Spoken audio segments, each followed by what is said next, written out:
लखनऊ बेकस हुआ, हजरत जी लंदन को गए। हम यहाँ नाला है, वो फरियादे दुश्मन को गए।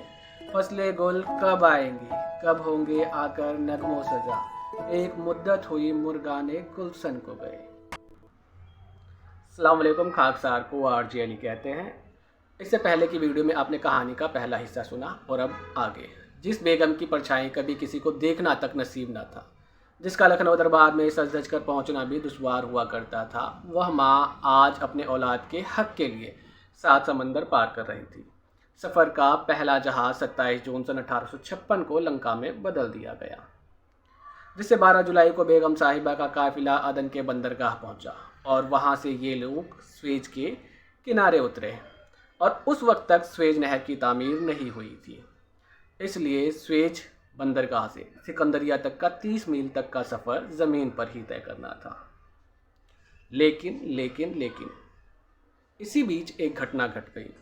मलिका कीसवर के साथ 500 संदूकें साथ में थी, जिनमें उनके ज़रूरियात के सामान और कुछ बेशकीमती ख़जाने और मालो दौलत रखे हुए थे। उनमें से एक संदूक, जिसमें बेशकीमती जवाहरात और 10 लाख रुपए नकदी के करीब थे, वो मिस्र में कहीं गुम हो गया। करोड़ों की मालियत के संदूक को खोजने के लिए समुद्र में गोतेखोर उतारे गए, लेकिन उसका कोई अता पता नहीं चला। 3 हफ्ते तक मलिका कीसवर और उनका काफिला स्वेज के पंचगढ़ होटल में ठहरे, जिसका एक दिन के ठहरने का खर्चा 50 रुपये हुआ करता था उस जमाने में। सिकंदरिया से फिर मलिका कीसवर का काफिला इंडस नामक जहाज से चला। समंदर के इस सफ़र में और भूमध्य सागर की हवाओं के चलते मलिका कीसवर के बूढ़े शरीर को बहुत तकलीफ़ें सहन करनी पड़ी। वली अहद भी बड़े ही सुकुवार थे, जिसके चलते उन्हें भी कुछ कम तकलीफ़ें नहीं उठानी पड़ी। इसी बीच 16 अगस्त सन 1856 को मुंशी मीर सफ़ी जिब्राल्ट इंतकाल फरमा गए।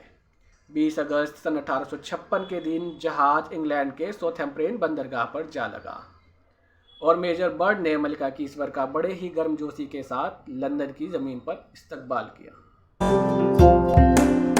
उनका एक बार लखनऊ आना हुआ था, जिसके चलते उन्हें लखनऊ का वह इस्तकबाल खूब याद रहा। उन्होंने अवध में लूट नाम से एक किताब भी लिखी।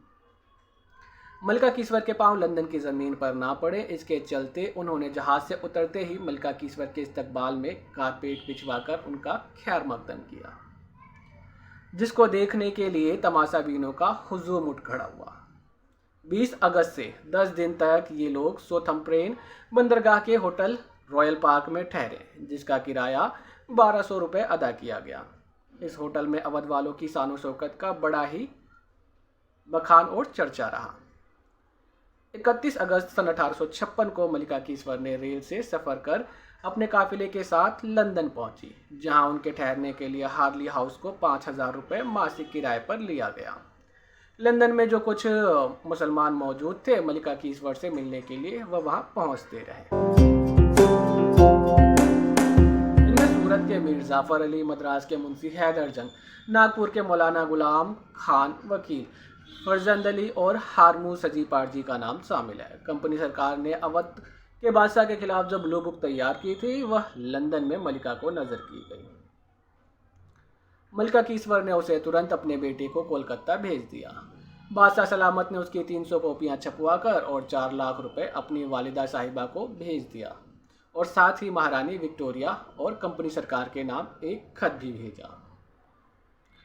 जिन दिनों मलिका कीसवर लंदन में थी, उन दिनों मुहर्रम का महीना चल रहा था। खैर, लंदन का मुहर्रम से भला क्या ही वास्ता, लखनऊ वालों का मुहर्रम वहाँ भी हो ही गया, क्योंकि बनते काम बिगड़ रहे थे। जितने लोग उतने मुंह और उतनी राय। खैर, इन सब के बाद भी अब तक कोई बात नहीं बनी थी।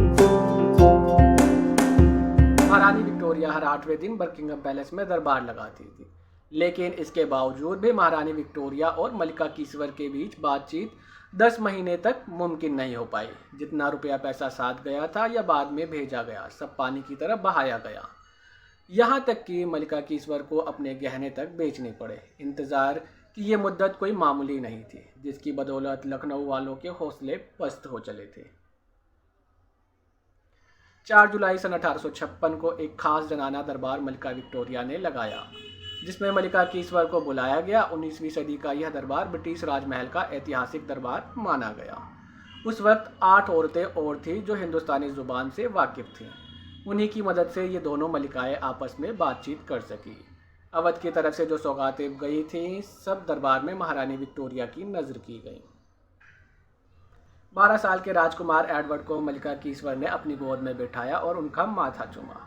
अपने गले से एक बेशकीमती माला निकालकर राजकुमार एडवर्ड के गले में पहना दी। महारानी विक्टोरिया ने उनसे उनकी खैर खबर और जहाजी सफ़र के बारे में बातचीत की। लेकिन मज़े की बात यह है कि जिस काम को इतना लंबा सफ़र तय कर और इतने दिन हुज्जत के साथ लंदन में दिन काटे, उस मसले पर कोई बातचीत ही नहीं हुई। 1 सप्ताह बाद दोबारा मिलने का वादा देकर मलिका विक्टोरिया अपने महल लौट गई। पहली मुलाकात के तीसरे दिन महारानी विक्टोरिया ने मौलाना मसउद्दीन को खाने पर बुलाया और जब बेगम से दूसरी मुलाकात का वक्त आया तब तक हिंदुस्तान में गदर मच चुकी थी। कानपुर में अंग्रेजों की सामूहिक कत्ल के चलते ब्रिटेन के लोग उत्तेजित हो उठे थे, जिसकी खबर महारानी विक्टोरिया को पहुंची, जिसके चलते बढ़ के लाखों मिन्नतों के बाद भी मुलाकात ना हो सकी और 1857 की क्रांति ने महारानी विक्टोरिया के फैसले का रुख ही बदल दिया, जिसके चलते अब मलिका कीसवर हिम्मत हार गई और जलीसुद्दौला ने अपने पद को छोड़ दिया। मौलाना मसउद्दीन साहब 60 रुपये माह किराए पर घर लेकर अलग से रहने लगे। मलिका कीसवर पहले से अब कुछ बीमार थी, लेकिन इन सब चीज़ों के चलते वह पूरी तरह से टूट गईं और उन्होंने फ्रांस और मिस्र के रास्ते हिंदुस्तान लौटने का फैसला किया। पेरिस में वापसी के दौरान अपनी बीमारी के बढ़ने की वजह से 24 जनवरी सन 1857 को वो चल बसी। यह खबर सुनकर जनरल हसमत और वली अहद पेरिस पहुंचे और 30,000 रुपये देकर ज़मीन खरीदी और 10,000